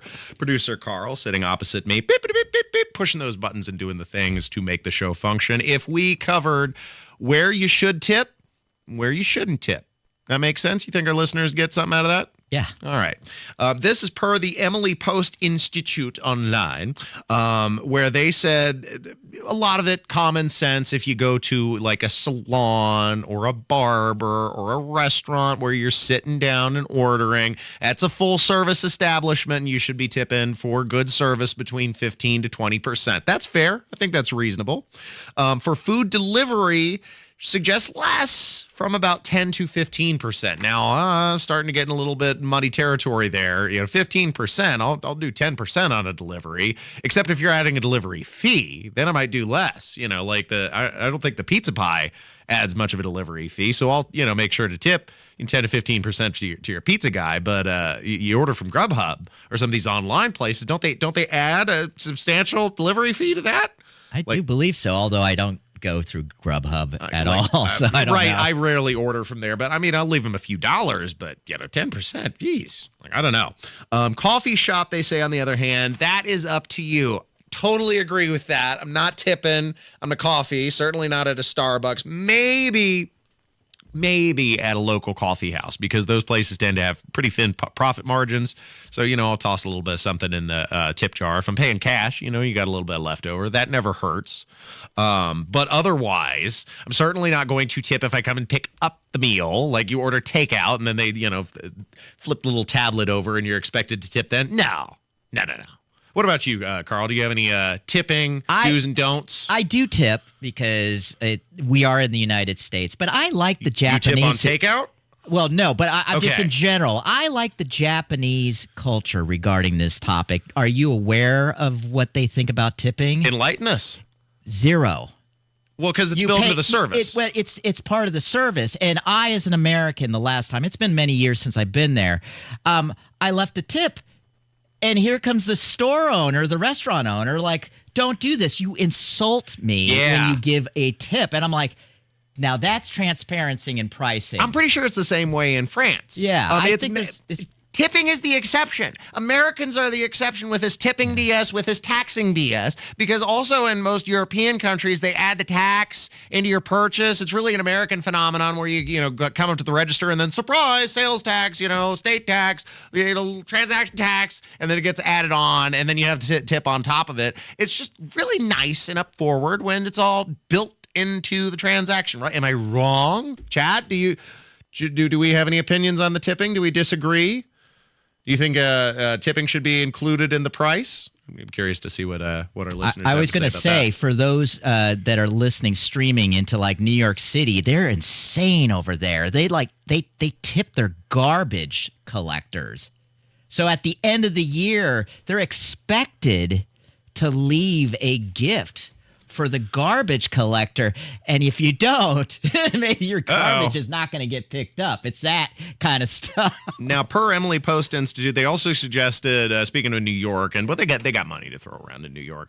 They also said you should tip your valet. That I agree with. That's a bonus. Those people are usually, paid in tips, and it's also you don't want them to take a dump at the trunk. Yeah, it's an insurance policy. There we go. Nothing bad happens to your car. So make sure to tip the valet. But there you go. Some tipping tips on Saturday night on The Circle. Maybe we'll have our own segment on manners, like Susan Beckwith.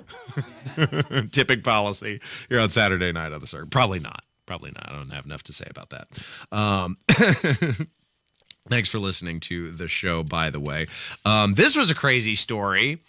Speaking of Japan and their tipping culture, this was something. Now, you'd think the Japanese would be up to date on this. Their factories were shut down, 14 of them, for about 2 days because they didn't have enough disk space in the system. So when the computer was doing routine maintenance, it was cleaning out old data files, and then they topped off on the memory, and it had an error, and it took them 2 days to reset the system, probably because they needed to source out some more memory, even to boot the thing back up. And what's worse about this, not only is this a very easy thing to check into, guys, make sure you have enough disk space in your hardware. Your software gives you alerts that hey, we're running out of space. Yeah, well, I guess whoever's job that wasn't checking it. You'd think they would be up to date on that, but no. And these 14 plants in Japan are responsible for about, what was it, a third of Toyota's global production for the whole facility. And so that is talking about, a multi-million-dollar failure. Make sure to check your software, ladies and gentlemen, if you're running a manufacturing facility. My goodness, that is...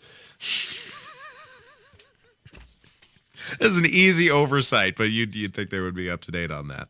Now, here's another interesting story about the economy. A Ball State University economist, Dr. Hicks, he's predicting work-from-home hybrid structures are here to stay permanently. In the Hoosier State, 60,000 or fewer remote workers were in our workforce for the year 2019. That's grown, ballooning by about 31% of the workforce overall. This is disastrous. It's primarily popular with the young people, and this shows you how young and stupid most people are, because that is inviting a problem. Work into your home space is a disaster waiting to happen, paving the way for 24/7 work from home, on call hellscape. I don't want to be on call when I'm in my house. I want to be at work when I'm at work, go to the office, and when I'm home, I'm at home. I don't want to be on call from the boss 24/7, just a couple clicks away. That is nightmarish. And then the idea that you're chained to your office. Your home is your office? No. What do you have to say about that, producer Carl? You don't want to do the show from home?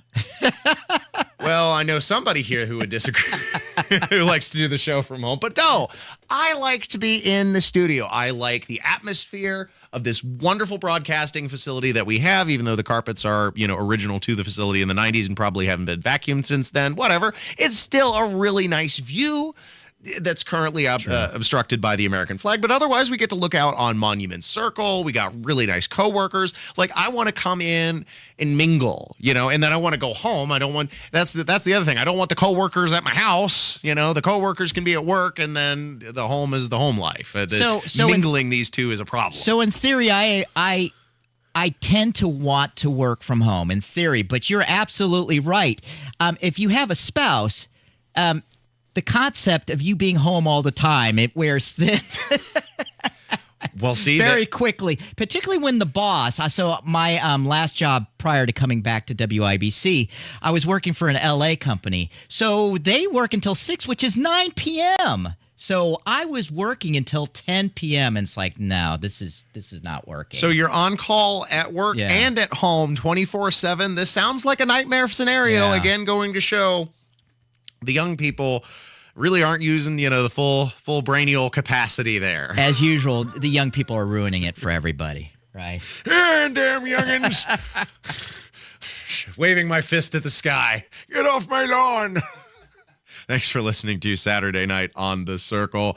More content to come. Rob Kendall coming in the studio. We're going to talk more about me being stuck in a strange and foreign land of Pennsylvania with motor issues and maybe some of his stories from the vast American roadways. Stay tuned for that. That didn't take long. A Night with WIBC, brought to you by Relay Indiana, is once again sold out. One night only. Tony Katz. I avoid the use of the words dumb and stupid. Kendall and Casey. I'm just strapping you in. Go for it. Hammer and Nigel. Loud, it's chaotic. And special guests. It'll be informative. It'll be funny. It won't be PC. Didn't get your tickets? Register and win the few we have left online at WIBC.com.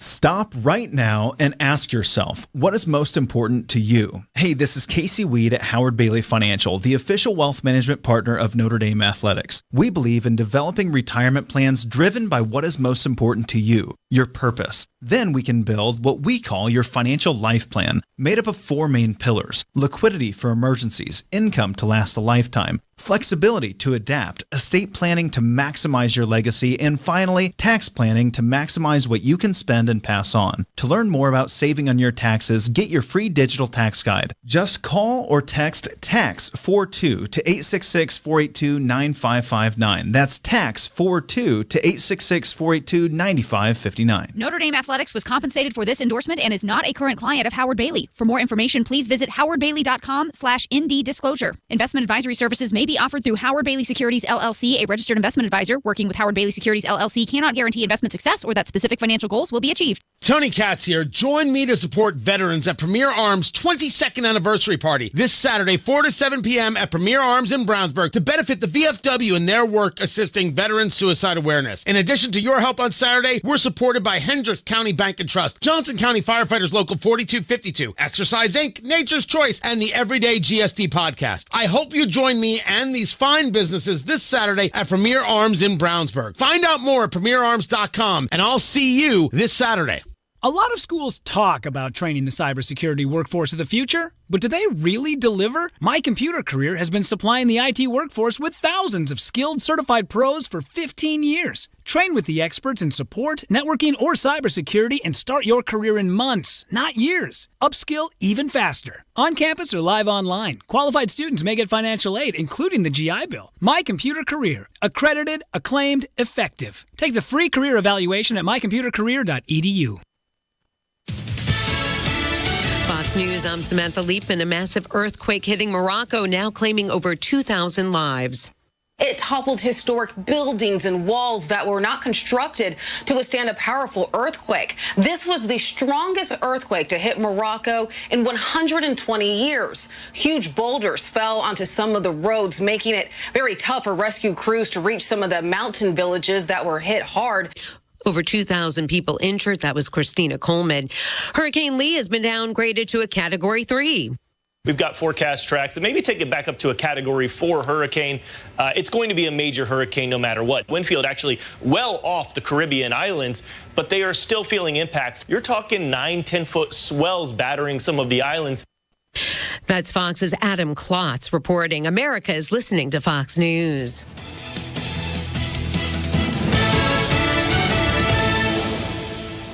Everyone's talking about Galaxy Concrete Coatings and their transformation, like your neighbor Brett. We did Galaxy for the sidewalks and also the porch. The porch had a few pits. Galaxy said that was no problem. Home or business, Galaxy Concrete Coatings got you covered. Obviously with the front sidewalk and step, so we didn't worry about any kind of slipping.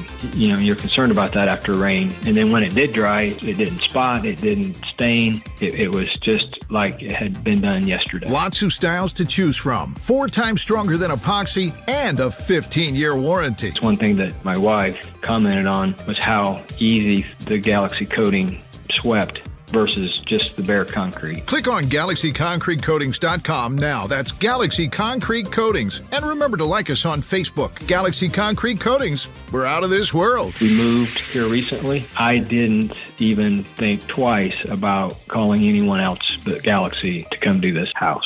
Dr. Trudy Fleer here with the 5G Home Recovery Podcast. Let's talk about something called T-Mobile Home Internet Lite. What is light internet and who approved that idea? Internet Lite is almost like 5G internet, but once you download a few video games or movies and hit your cap, you get throttled to dial-up speeds, like from the 90s. Bogus. You don't have time for that. You need robust, fast, reliable internet. You need Xfinity. Learn more at xfinity.com/TMOFax. Now through September 21st, new customers can get 75 megabits per second Xfinity internet for less than what you would pay for T-Mobile Home Internet. It's all just $20 a month for 12 months with no annual contract. Plus, ask about a free line of Xfinity Mobile. Go to xfinity.com/TMOFax, call 1-800-XFINITY, or visit a store today. Requires paperless billing and autopay with stored bank account. Restrictions apply. Equipment, taxes, and fees extra. After promo, regular internet rates apply. Actual speeds vary. 'Cause I got spurs that jingle, jangle, jingle. Jingle, jangle. As I go riding merrily along. Jingle, jangle. You're listening to Saturday Night on the Circle on 93 WIBC. And that song, it's Hello, ladies and gentlemen, and welcome back to Saturday Night on the Circle, where I am the Bohemian Codger, Ethan Hatcher. Don't miss the podcast uploaded to SaturdayNightOnTheCircle.fireside.fm, WIBC.com, and hop in the comments while we're streaming live on the YouTube. In my travels and experiences across the fruited plains of these United States, it was inevitable that eventually disaster would strike, as it did for me last week while rolling through the hills of Pennsylvania, temporarily stranding me in a strange and foreign land. Here to share stories of the vast American roadways is the weary wanderer and witty watering hole wizard. He's one half of the Kendall and KC show. The one and only Rob Kendall joins us on the show. Hello. You get more skinny and beautiful every time I see you. Well, I gained 2 pounds back on vacation. I let the diet go. Do you know how good that is to go on a vacation and only gain 2 pounds? I'm serious. Well, do you know how many people would kill? I think Hammer gained about 37 when he was on vacation recently. You should applaud yourself. But Hammer is blessed with the ability to pack it on and take it off with great rapidity, and that's what I envy. You know. But anyway, so I had just and we talked about this a little bit in the first hour, just a miserable experience on my vacation to Pennsylvania. As I was pulling off one of the Oasis, I started hearing my engine rattle. Well, see, the telltale signs of transmission issues. Well, see, this is why I don't fly, because think about it, Ethan, as bad as this was for you, you were able to pull over to the nearest applicable exit. Yes. And then begin to, with your feet on the ground and no traumatic anything to your person, examine the problem and come up with a solution, while not convenient, a solution that involved you not losing life or limb. Although with the steep inclines and downgrades of the Pennsylvania hills, that's like the worst place to have engine trouble, or if your motor is going out. Fortunately, mine did not. I was able to drive it to the destination and get there and leave it stranded at a repair shop off to the side of a Pennsylvania roadway. So I'm returning. But it made me think you had kind of similar experiences, I imagine, going to and from North Carolina. Surely something equally as dramatic would have befallen Rob Kendall. Okay, so so I owned a radio station for about, 10 11-ish years in 30 minutes west of Wilmington. And so it was about a 12-hour drive. And the guy I owned the radio station with actually works here, producer Jason, and I would take turns. I would go for 2 weeks. I would drive down. We actually lived in the back of the radio station. We turned it into a house. And then I'd be back here for 2 weeks. So every 2 weeks, I would drive to the Atlantic Ocean and back. And I will tell you, I did the majority of those trips. I didn't go for 10 years, but a couple of those years, every 2 weeks, like clockwork. And I did it in I believe it was a 1997 Toyota Corolla that by the time I got done with it had roughly 300,000 miles on the car itself. Yes. You pushed that as far as it could go. Now, with 300,000 miles, did you have any transmission problems? Anything blow up on the trip? I was very lucky. Now, Jason had a van for many years, and Jason did have the van completely break down on him. So he was forced to do that. Now, luckily, here's the deal. Luckily, we had a mechanic who was one of our advertisers on the radio station, was a friend. So we were actually we had that 100 miles of towing, and he was close enough to the radio station. It was like 60 miles. We were able to get the thing towed to our advertiser's shop, and then he was able to fix the thing for he charges for parts, and that's it. And we were able to get the thing up and moving in. I did on a trip home, because you'd leave very early in the morning. You'd try to get home before it got dark, so you'd leave early in the morning. It's 12-ish hour trip. That's a grueling journey. I did. It was fine, except in the summers, because this may come as a surprise to you that it's very hot in the South in the summers. At about 6 in the morning one time, a check engine light came on, and I was about an hour. I had just gone from the North Carolina to South Carolina border, so I just crossed the border. So you have like 11. You're not close enough to get back in a reasonable time, but yet you obviously don't want to keep going. I called the mechanic. He walked me through. Asked me what I saw. He assured me there was no problem, and I drove the entire rest of the trip with a check engine light on. And he was right. I was able to make it home, but luckily I never actually had a car break down on me the entire time I was driving across the country. It was amazing. That's incredible. That's very lucky. Yes. Now, how on earth did you ever come to own a radio station? How did that come to be? I know you did. Many people know that I, once upon a time, earned my living. I owned a company that streamed high school and college sporting events on the internet. And we had literally hundreds of people. This was pre-Facebook streaming everything, pre-YouTube streaming everything. And so if you wanted, and you didn't have a radio deal, you wanted games streamed on the internet, I owned a company that did that. I'm like Zuckerberg, but without making all the money. Because the money I made, I spent on a radio station. And anybody, if you're considering buying a radio station, don't consult your tax professional. And so we knew a guy that was one of our clients who said, hey, there's this radio station that's going up for sale. The guy who owned it was also in the housing market. And Ethan, you may recall what happened to the housing market in 2008. And I think he needed to, at a reasonable fee, he wasn't in much of a room to negotiate. And so we obtained a radio station, yes. And then spent 10 years running it. Yes. Did it teach you something that you would later use in your broadcasting career here? Yes, it did. Okay, so here's the things it taught me. So I made a large amount of money very quickly, very young, owning my streaming company. And Ethan, you know what I thought? Well, crap, I've got the Midas touch. I am an infallible businessman. No, I am not. That was number one at Tubby. Number two, don't get in the radio business. It's a recipe for disaster. And number three, Ethan, manage your money wisely. Always have money that's just a good tip for life. Squirreled away, because you never know when you're going to make a bad business choice. Now, speaking of bad choices and roadway disasters, see, that's a good transition there. Yes. I wanted to cover an issue I imagine you have equally strong opinions on. This disaster that has been proposed by the chuckleheads over in the city council, changing the one-way roads, crossing the city into two-way lanes. Now, I can't vouch for every roadway, but in particular on the east side of Indianapolis, Michigan, and New York, throughways across the city of Indianapolis. This is a idiotic idea. I cannot underscore enough how terrible the concept is, and they're bragging about how it's going to slow down traffic, because gridlock is the feature you want in a city, in these people's opinion. Well, especially in a major metropolitan city, and I say this from my own experience, having run a non-major metropolitan city, but a thriving community in central Indiana. I was once told when we were considering a sign and zoning ordinance, and the chief of police, because obviously speed limits, no turn on reds, whatever. Those are huge parts of traffic flow. So this is part of the sign and zoning ordinance. And the chief of police once said, the number one goal in a sign and zoning ordinance as it relates to traffic should be to keep the traffic moving as often as you can. Because he said, people can be moving slowly, but as long as they're moving, they have hope they will soon be at their destination or out of this slow moving conundrum they are in. If the traffic is not moving, then they lose all hope, and that's when people get angry and turn into, unpredictable people.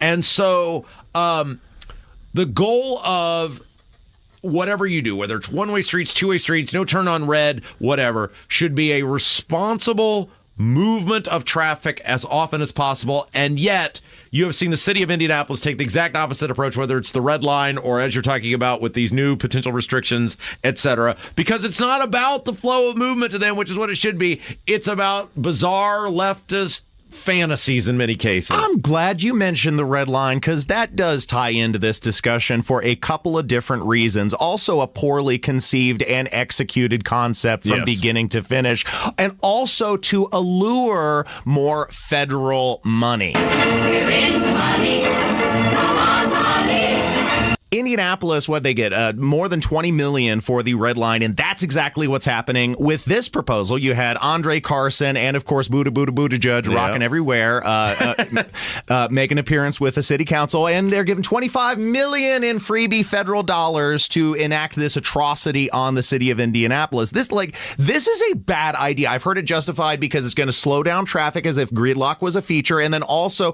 that's going to eliminate the people who are driving the wrong way on one-way roads. Newsflash, idiots! They'll drive the wrong way on two-way roads as well. They do, frequently. And Ethan, because you are a real estate tycoon here in central Indiana, and aspiring. While you're not as aged as I am, you've driven around the city for many, many years. You're a man of your 30s now.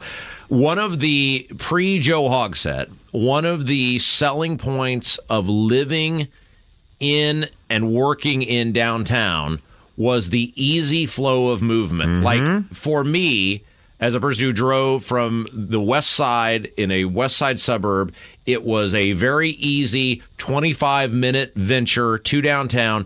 And then once you were downtown, and I'm talking 8, 9, 10 years ago, you had a pretty easy flow of movement for a major metropolitan city, especially compared to other places like, say, a Chicago or New York or whatever. Compared to anywhere. I mean, I've driven through some of these cities. I'm sure you have as well. I've driven through Chicago. I've driven through New York. I've driven through Cleveland. I've driven through Cincinnati and other major cities. Like, it is a nightmare on the whole. We are incredibly blessed to have a navigable city like Indianapolis. There was a non-existent problem, which was the flow of movement, which existed in downtown, and they have made it into a problem by the policies of the Hogsett administration. I mean, think about that. I mean, am I wrong?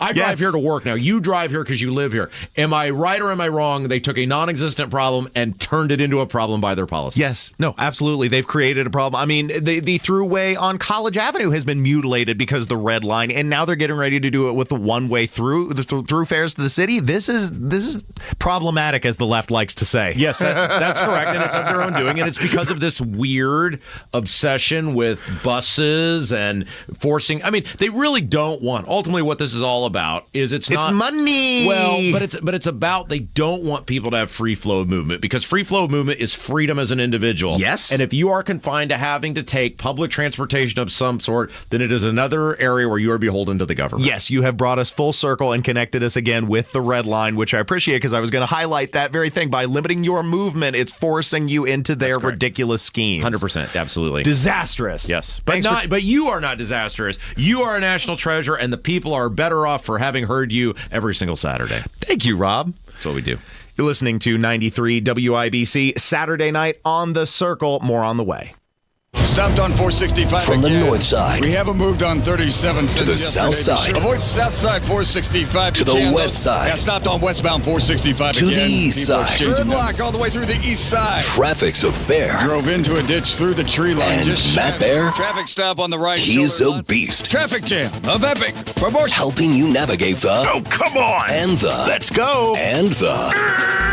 With Matt Bear Traffic. Mornings and afternoons on 93 WIBC. 1 in 6 seniors faces the threat of hunger, and millions more live in isolation. Drop off a hot meal and say a quick hello. Volunteer for Meals on Wheels by donating your lunch break at americaletsdolunch.org. This message brought to you by Meals on Wheels America and the Ad Council. Only real estate agent I'd trust to sell my home, that would be Mark Deedle. Maybe you're a growing family or working from home means you need more space. Just like Kevin and Lori, their family was growing. Their house was too small. They found a bigger home but needed to sell their current home for top dollar to afford the bigger place. Mark Deedle's team made it happen. The old home sold in 7 days, and they made sure they closed on both houses in the same day. You got a lot of options in the real estate game, but Mark Deedle is the only real estate expert we trust and recommend with the sale of our homes here at the Hammer and Nigel Show.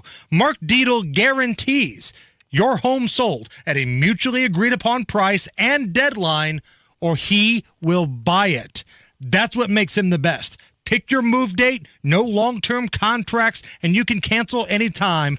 MarkDeedle.com. That's D-I-E-T-E-L, MarkDeedle.com, or call 755-4232. Tell them Hammer and Nigel sent you. Hey, it's JMV here with Lance Smith, owner of LD Smith Plumbing. And Lance, I keep running out of hot water in my house. What's going on? Well, if you're running out of hot water too quick, either there's a problem with your existing water heater or it's undersized. A great solution for that is a tankless water heater. You could take a 24-hour shower, never run out of hot water. And right now we got a great promotion going, $300 off any tankless water heater. That's a great deal, and I need an hour-long shower. That's the best. Lance and his local team at LD Smith Plumbing, ldsmithplumbing.com. Hey, Colts fans, the NFL regular season kicks off this week. The Jags are here facing our Colts. But if you're a DirecTV U-verse subscriber, you're out of luck. You've been denied Fox 59 since July 2nd. DirecTV needs reminding that your patience has a limit and that you have options. Call 855-MY-FOX-59. That's 855-MY-FOX-59. And explore your many options on our website, keepmylocalstation.com/WXIN. Thank you, and go Colts. Diddy Smith here for Sundown Gardens. The Sundown Gardens Labor Day sale is here, and fall is a great time to plant, and the schedule for retail installation is filling quickly. This week at Sundown Gardens, it's 50% off all concrete and glazed pottery, statues, and fountains, and 20% off all trees and shrubs in stock. Get ready for a great fall season at Sundown Gardens Labor Day sale this week. Sundown Gardens at 186th Street and Spring Mill Road, sundown.gardens.com. That's sundown.gardens.com. Hey, we're pretty social people at WIBC. You can find us all over social media. See what we're up to on Facebook, on Twitter, on Instagram, and on YouTube. We're never more than just away. Just search for 93 WIBC. I'm looking over a four-leaf clover that I overlooked before. This is Saturday Night on the Circle on 93 WIBC. Welcome back to Saturday Night on the Circle. Just wrapping things up here on a beautiful Saturday, September evening. Thanks for tuning into the show. Podcasts uploaded to WIBC.com. Saturday Night on the Circle.fireside.fm. And of course, you can always join us while we're streaming live on the YouTube. Producer Carl, I'll ask you a question. What do you think is the least amount of money you would need to retire on? I'll let you simmer on that for a moment while I talk about this bus driver from the Louisville area of Kentucky, where lottery officials announced James Kyoen won $100,000 on the Powerball. He won a $50,000 prize with a 2 times multiplier for $100,000, taking home $71,500 after taxes. The day he won the lottery, he called up his boss at the school bus depot, and he's like, I'm retiring. Now, more power to him. Apparently he'd been planning on retiring for a while, but you better be investing that $71,000 mighty wisely, because that does not go very far, very fast in this modern world, let alone to retire on. What state was this? This is Kentucky. Oh, I don't think it's Kentucky. I don't think, well, look, I don't think he's living in a shack. And even then, $71,000 is mighty slip to retire on. Like, I don't know. To answer your question, I think you need at least $1 million. Okay, yes. $1 That million. was going to be my answer. Like a minimum of $1 million, because you could live for a couple of years. It might be thin, but you could live for a couple of years just paying bills strictly on the cash, and then use the remaining cash flow, hopefully, for some longer term investments, and then get some other cash flow. But yeah, you would even then you wouldn't be able to fully retire. You'd just have to manage your money in a way that paid for your lifestyle. So you'd be investing a lot of work in that. Like, life is expensive these days. Life is expensive, but I think I need to win at least $1 million to retire on 100,000. Because even then, $1 million is not that $1 million. What? I guess you'd be getting the equivalent of $700,000 back. So you need like 1.5 million maybe in order to successfully retire. Like, I'd like that dilemma, though. Yeah, right. I'd like to, I don't know how much it would take, but I'd like the opportunity. I can think about it. Yeah, well, I guess keep playing the Powerball. It could happen to you. Thanks for listening to 93 WIBC. Before we come to a close, this was a crappy situation for a Delta flight from Atlanta to Barcelona. Apparently, they had a bout of explosive diarrhea with one of the passengers, and I don't know how this got all over. I mean, the way they made it sound, it got all over the cabin. Like, what's going on with you? What did you eat? Did you get to, like, the wrong Taco Bell? And they were reporting this on the intercom for their communicating with the traffic control tower. Negative. It's just a biohazard issue. We've had a passenger who had diarrhea all the way through the airplane, so oh my goodness, they want us to come back to Atlanta. Ooh.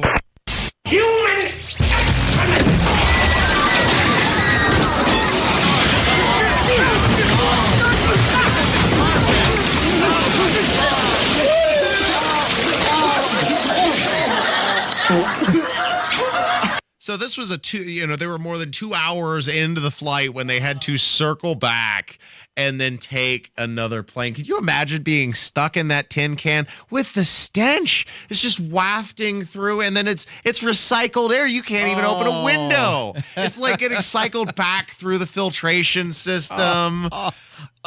Poor guy. I mean, they said it was some kind of medical issue. I dare say so, but they didn't specify what. Again, I'm going to blame Taco Bell. It's probably an airport Taco Bell. I hope Taco Bell's not a sponsor.